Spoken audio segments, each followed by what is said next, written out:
This is former Indiana basketball player Brian Evans, and you're listening to Indiana Sports Beat with Jim Coyle.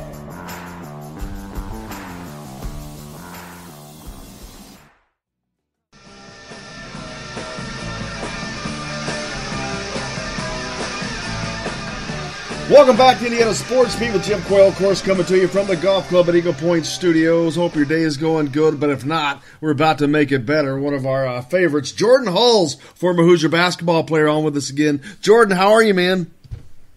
Not too bad. Just finished up a workout at Cook with one of my good buddies, and just getting ready to head off to Germany. So get my last couple workouts in that I can, and ready to take off and get my season started. And we greatly appreciate you taking the time to join us today, as you always are so gracious with your time. But it's amazing to me because it wasn't that long ago you were on, because you just got back. Now you got to leave again. I know, time flies, especially when we're home in the summertime, and especially when you got two kids. Now it seems like you can't stop time. So it's been a great summer for us, though. And as always, I appreciate you having me on. And a lot's changed since then as far as kids growing up quick, and just been all over the place and trying to do as much as we can in a short amount of time that we have in the summertime. But yeah, it's been a great summer, and looking forward to going back over and then getting back home again. Yeah, it's like a merry-go-round for you, and it's got to be so difficult. Not difficult, but much more challenging. A lot of the guys that are playing over there aren't married or have families, but you're married with kids, and you've got a lot of responsibilities besides playing basketball overseas. That's got to be a challenging schedule to maintain. It definitely is, but it's a lot of fun for us too. The experience that we're getting out of it, especially for my kids growing up in a different country, learning different cultures, and having a wife who's willing to sacrifice her time. She's a nurse, and she's sacrificing not being a nurse at the moment to be over there with me and the kids. And it's pretty remarkable what she's doing for us as a family. But for us to be together over there and going through those life experiences each year for us, it's been pretty special, and we don't take it for granted. And we're going to do as much as we can, and if I keep playing for a little bit longer and making those memories and stuff like that, it's going to be for the better in the long run. So we're excited to do it, and it does take a toll. It's hard traveling with two kids, going a long 8-hour or 13-hour flight, whatever it may be.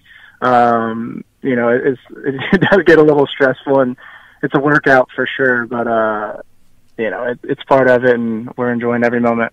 And I know it's got to keep you on your toes because you have a pretty long season over in Germany. And then when you do come back, you've got family obligations and a time when you'd probably like to be able to relax. But that's probably one of the last things you get to do because with time being so precious, your camps you come back to and your family. And it's just so much. How do you manage getting all that stuff packed in to the short time you get to be home? Yeah, it's definitely a challenge, but, I try and plan everything out before I get home, so it's not a little, jumbled up when I do get home and I'm scrapping around trying to find time for this or that. But, and I'm also thankful for I live in Bloomington in the off season, so it's where most of my family is, and we're able to do that, and we're sacrificing time. But we love what we do. We love doing the camps. We love getting to travel around and helping my dad out with his tournaments or whatever we may be doing.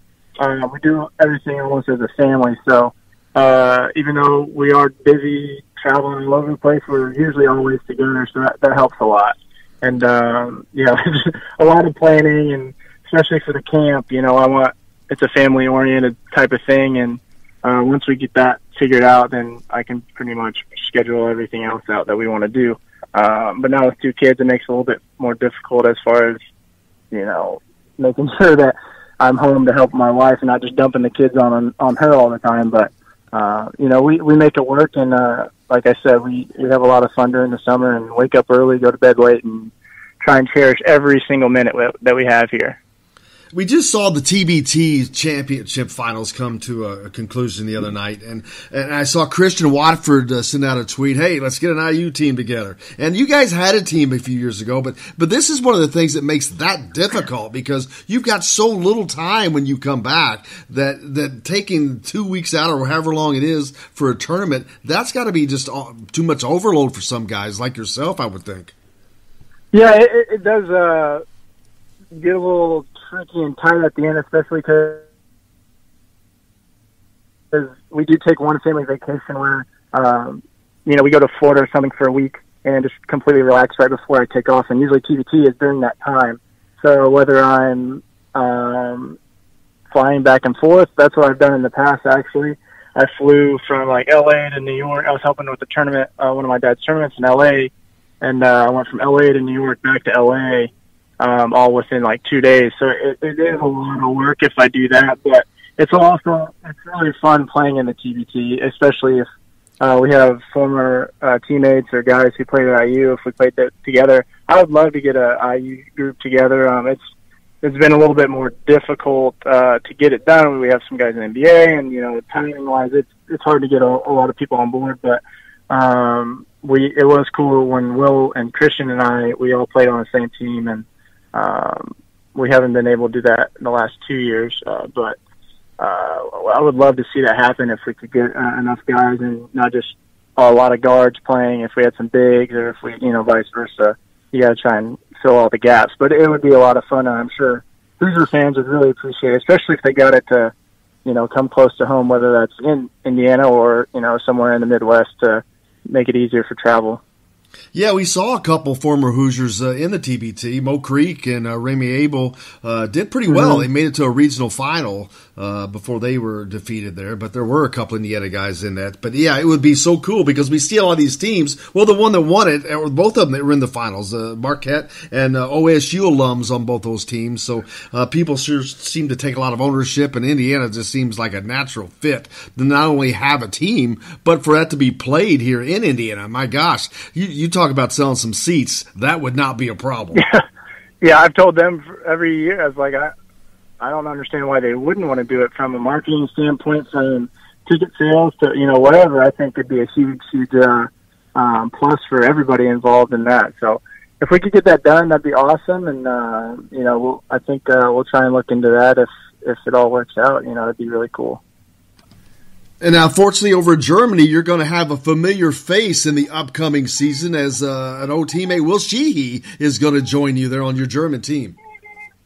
Yeah, I'm really excited about it. Me and Will, we played 3 years together, and we were roommates one of those years, and we became good buddies, obviously, especially, we went through a lot at IU together.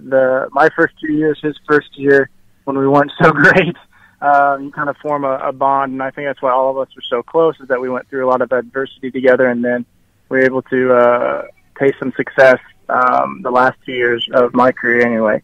So I'm really excited about Will. He's a guy, he brings a lot of grit, some toughness, can do a little bit of everything, athletic, obviously, and I approached my team saying, if we need a guy to fill this position, this is a guy you need to get.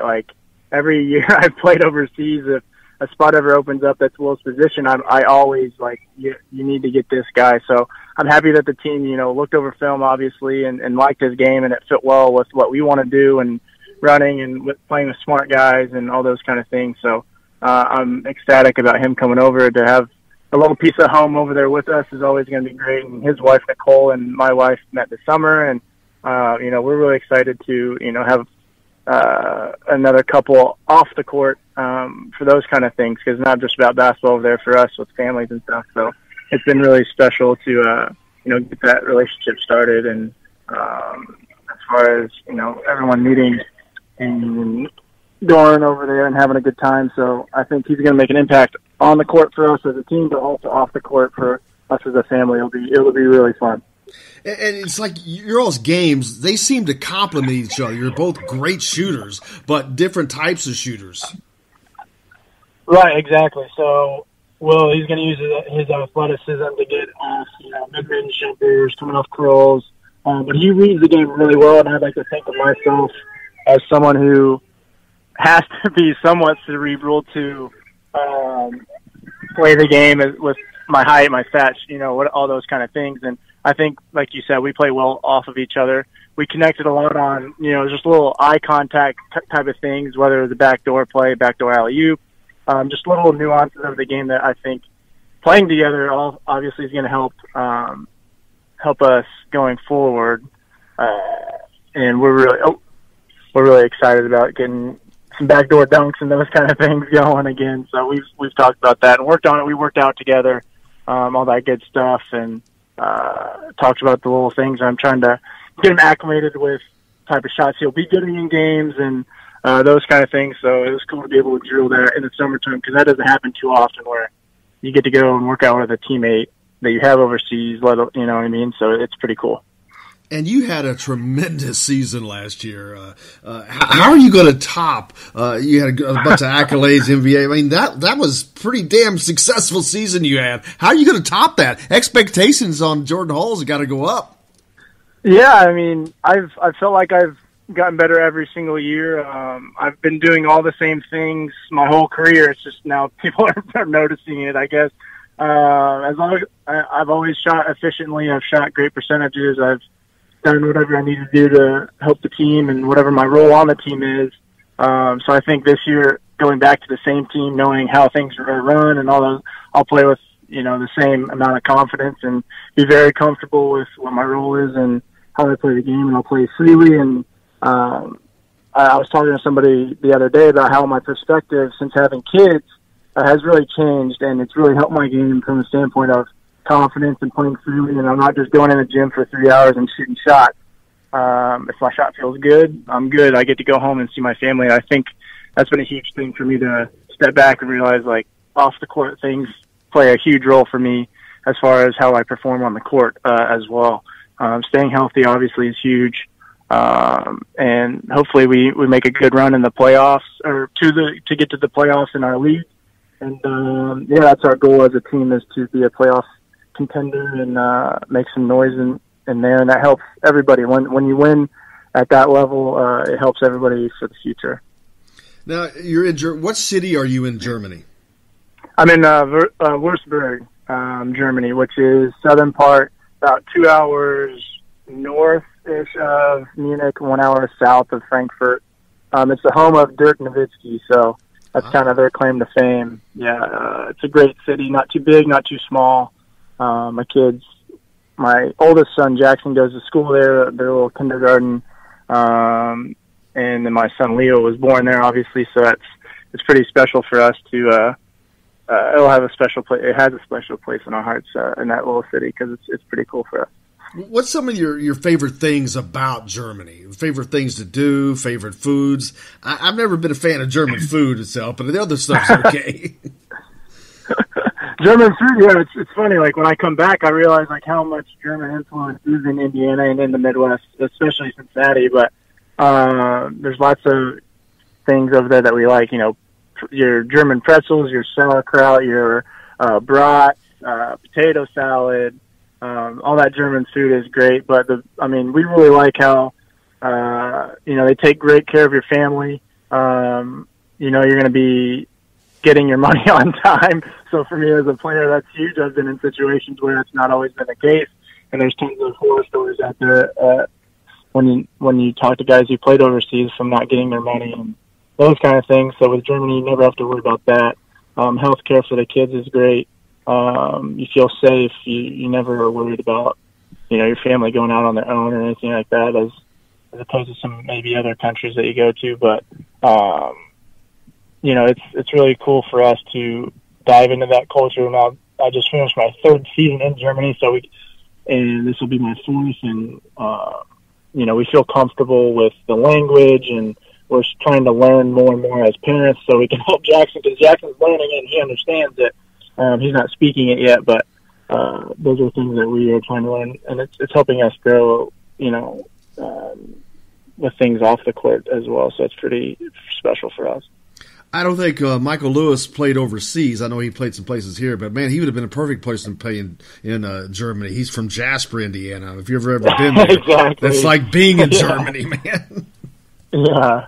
No question. I told Cody Zeller the same thing. It's like you go down to Southern. Oh, my wife's from Evansville, so as you're driving towards there, you see like Hauptstadt. Like that's like the guy who, was one of the first guys. I mean, that's a German name. That's German, as German as it gets. So it's pretty cool to come back and see those little things. Kindergarten, that's a German word. Oh yeah, I never thought about that. Yeah, most people don't even understand like kindergarten. That's kids, whatever. But it's pretty interesting. Now, where did your wife go to high school in Evansville? We're on at WREF in Evansville. She went to Evansville Harrison, so home of Calbert Cheney. I was going to say home of the big man, Calbert. Yeah. Right. So yeah, she saw me play in high school because we went down there, and I'm pretty sure we beat them by 30. She's in the car with me right now, but I let her know that quite frequently. That's hilarious. Now, do you drive a car over in Germany? Yep. So the team, that's also a great thing. Well, most places I've been is they take good care of. They set you up in an apartment. They give you a car to drive.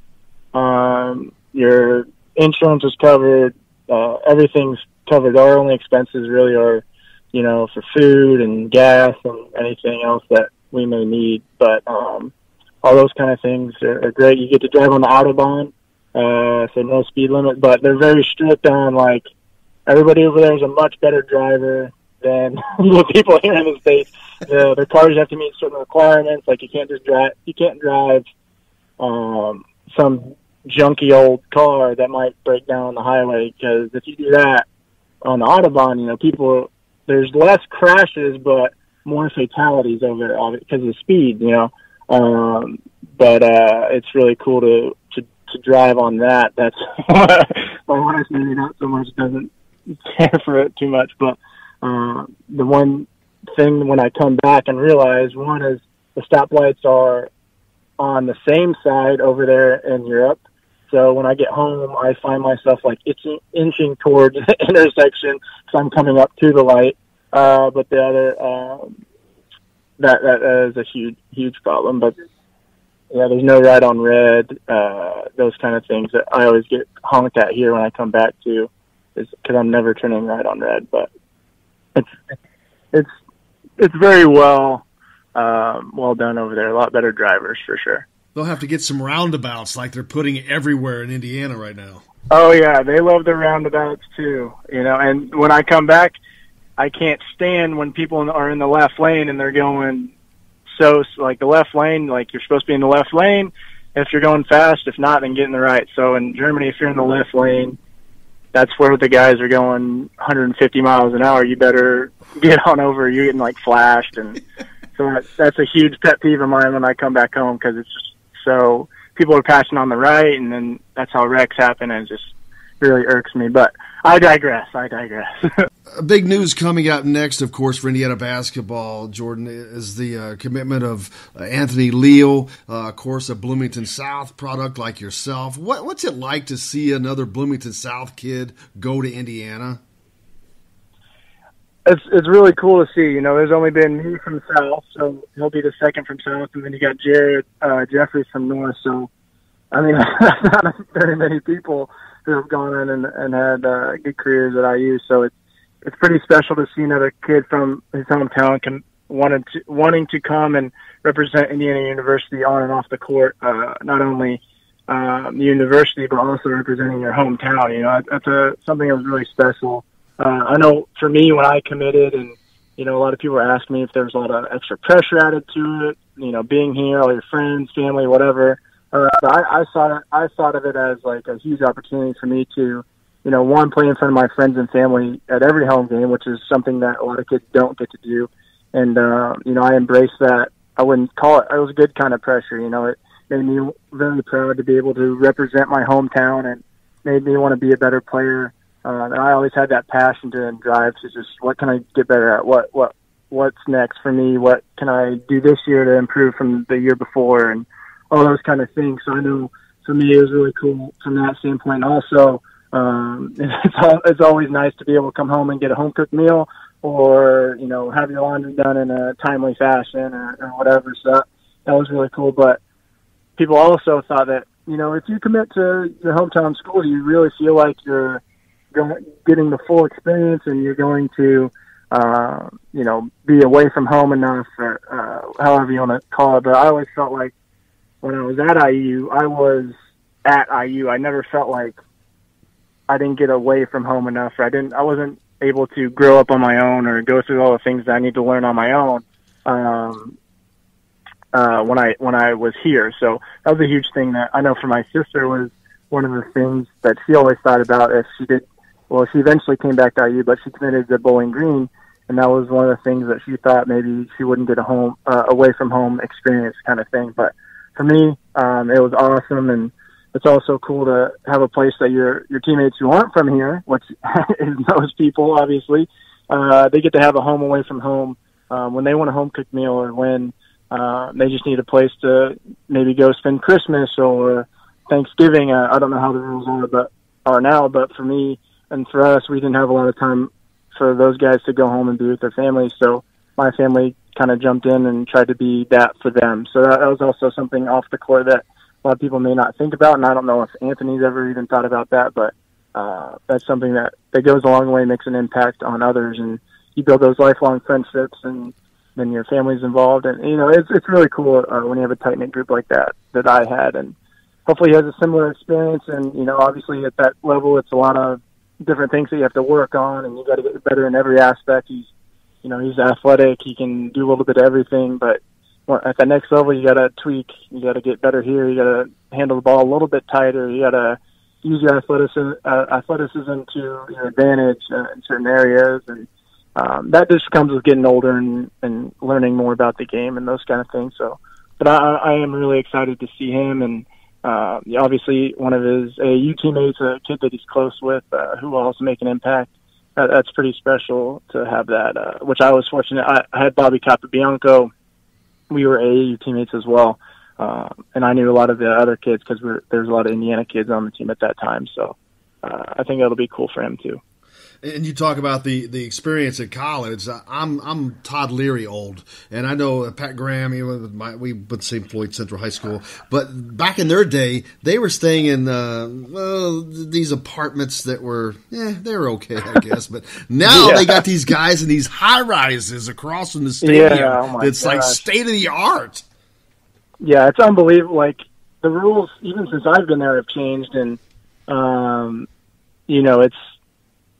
it's pretty different college experience than most get to experience. But when you're a college athlete, like you're not the typical student. Like you don't like those regular students they have all the time in the world. When you're an athlete, like that's not how it is. Like you're gonna have fun. You're gonna be able to go to class and do whatever else. But you're also on a basketball team, and with social media and the way it is, like you have to make sure that you're doing all the right things, and you never know who's watching, and all those kind of things. So you're not living the typical college student life, which gets a lot of guys in trouble no matter where you're at. But it's something that guys just have to be aware of, especially at that next level. But also, social media compared to when I was in college is completely different too. So all those kind of things play a factor.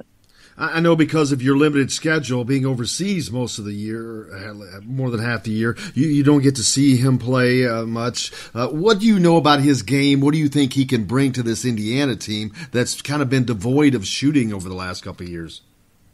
Yeah, I have not seen him play a whole lot, maybe a couple of times, not this past summer, but the summer before.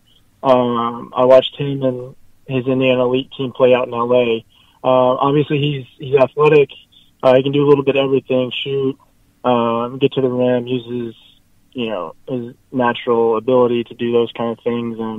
But again, I have not seen him play live or, it's all what I've just heard. So I'm excited to finally get to see him, and, the people I've talked to, he's a great kid. He does this, he does that. But like I said earlier, at the next level, there's going to be kids who do a lot of the same things. So you got to try and find your niche and where you can excel and where you can, be the best at that. So for him, he is athletic, and he's going to have to get tighter handle and better shooting, like I was talking about. But I'm excited to see how he progresses. You know, when I saw him, it was very small sample size, but that was also almost a year ago, and a lot changes in a year. You know, I haven't been able to see him shooting a whole year or anything like that. So it's hard for me to say like and critique his game when I haven't seen him play that much. So I just know once he gets to the next level, what you have to continue to get better at. And obviously shooting is something that we need, and hopefully that's something that he can bring for us, and a different kind of grit and style of play that fits in really well. Yeah, the pictures and the social media postings of you and Will Sheehy working out at Cook Hall had a lot of people salivating over the summer, dreaming that Indiana had that kind of shooting again. Yeah, we had a special group. You know, I think one of our years we were one of the best 3-point shooting teams in the country. I think. Yes, you were, especially with Watford and trail threes, and you have Matt Roth out there. Then I guess I hit a couple, and then you hit a couple, all right. And then we had everybody on the team could shoot, we had everybody who could shoot. Pretty much, even Elston, you know, he's 6'9", but could shoot threes. He could step out, and Christian 6'8", 6'9", could shoot threes. The guards could shoot. Yeah, so we were pretty fortunate in that aspect, and get up and down and shoot the three ball, and just the game. That's just how the game's changing, though, right? It's just it's crazy how much, even when I like three ball, no mid range, get to the rim or three. Like I make a living off of shooting mid range shots too. I hit threes, of course, but people are eventually going to fly out at you. But I think the mid range is a lost art, and hopefully guys understand that, and you know, don't get deterred from the statistical, you know, numbers that say don't shoot the mid range shot, but.